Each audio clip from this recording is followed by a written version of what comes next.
동물 학대 논란이 끊이질 않았었죠. 부산 구포 게시장이 이제 역사 속으로 사라지게 됐습니다. 자, 이와 관련한 관계자 이야기 먼저 들어보겠습니다.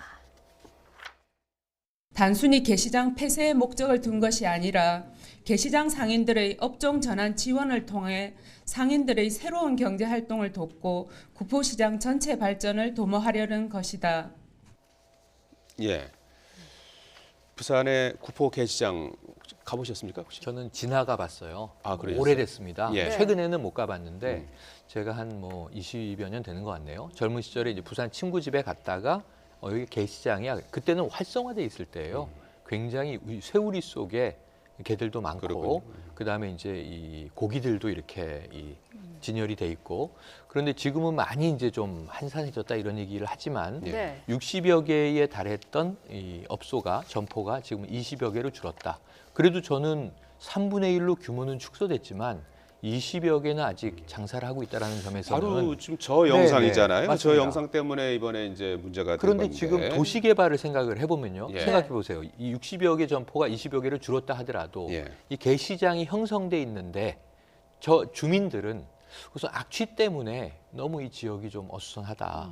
그리고 이제 도시는 계속 개발되고 있고 발전하고 있는데 네. 바로 우리 동네 인근에 이 20여 점포가 있는 게시장이 있다. 그럼 이게 이제 그 뭐 지역의 부동산, 다른 이제 업소 플러스가 되겠느냐 마이너스가 되겠느냐. 지금 굉장히 좀 약간 도시 혐오 구역으로 인식될 가능성이 높다는 거죠. 네. 이런 면에서는 지금 뭔가 새롭게 이 부분을 정비하겠다고 하는 것은 좀 늦은 감이 있지만 환영할 일이다 이런 생각이 예, 듭니다. 저 앞서 그 개를 이렇게 끌고 가는 화면이 이제 공개되고 하면서 이제 동물 학대 논란이 이제 발단이 됐고 그 이후에 이제 동물보호 단체하고 상인들하고 이제 마찰이 빚다가 예, 지금 상당히 이제 접점을 찾고 있는 그런 상황인 거죠. 그렇죠. 이제 부산 이제 구포 시장은 이제 상인들이 이제 동의를 받았다고 그래요. 그러니까 네. 시 자체에서 TF 팀을 구성을 해서 서로의 이해를 상충된 건 이제 절충하는 방향으로 하고 특히 이제 업종 전환을 하는 걸 굉장히 생각하고 있는데 네. 업종 전환을 하려고 하면 저 상인들이 굉장히 영세 상인들 아니겠습니까? 생계가 달려 있기 때문에 그럼 업종 전환을 해서 어떻게 보조를 해줄 것이냐 이제 그 부분에 대해서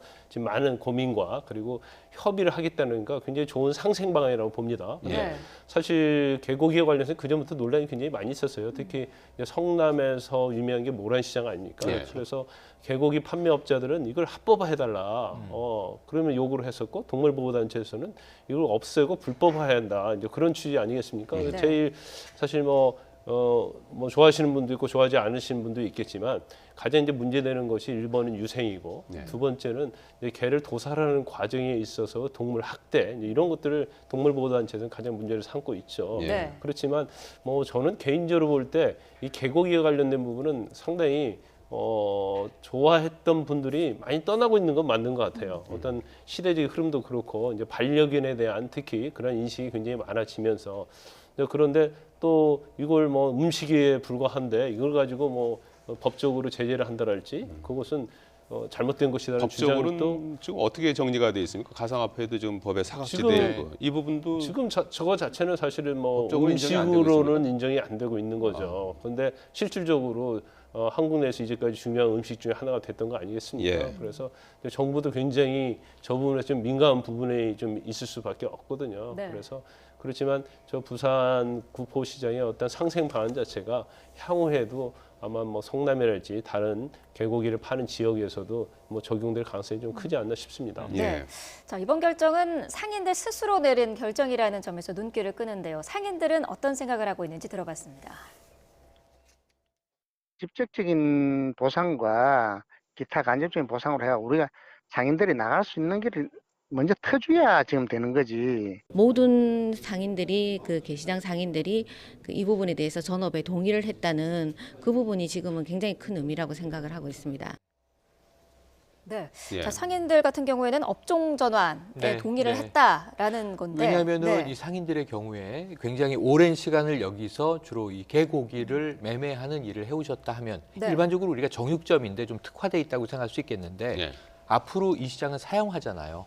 그동안은 이제 모란시장 마찬가지로 아까 우리 김 변호사님 지적해 주신 대로 일부는 이것을 좀 허용하게 법제화해달라 하는 요구. 다만 식용견을 쓰고 위생적으로 도축을 해서 위생적으로 유통하겠다 이런 예. 얘기인데 예. 그 자체가 민감한 것이 네. 전면 폐지하라. 개고기 먹으면 안 된다. 이런 여론이 점점 커지는 쪽이다 보니까 이 개고기 시장은 앞으로 사형화되는 추세거든요. 그래서 상인들의 입장에서도 뭔가 새로운 또 활로를 찾아야 되지 않겠습니까? 예. 이게 허용되거나 유지되거나 확대될 사업이 아니라면 업종 전환을 지금 시점에 내려야 한다는 판단을 한 것 같고요. 예. 앞으로 다른 지역의 유사 시장에도 이 사례가 영향을 주게 될 것으로 전망이 됩니다. 예, 네. 그런 만큼 아주 좋은 또 모범적인 그렇죠. 모델이 합의점이 되면 좀 좋겠죠. 도출되길 바라겠습니다. 최영일 시사평론가 김광삼 변호사였습니다. 두 분 고맙습니다. 고맙습니다.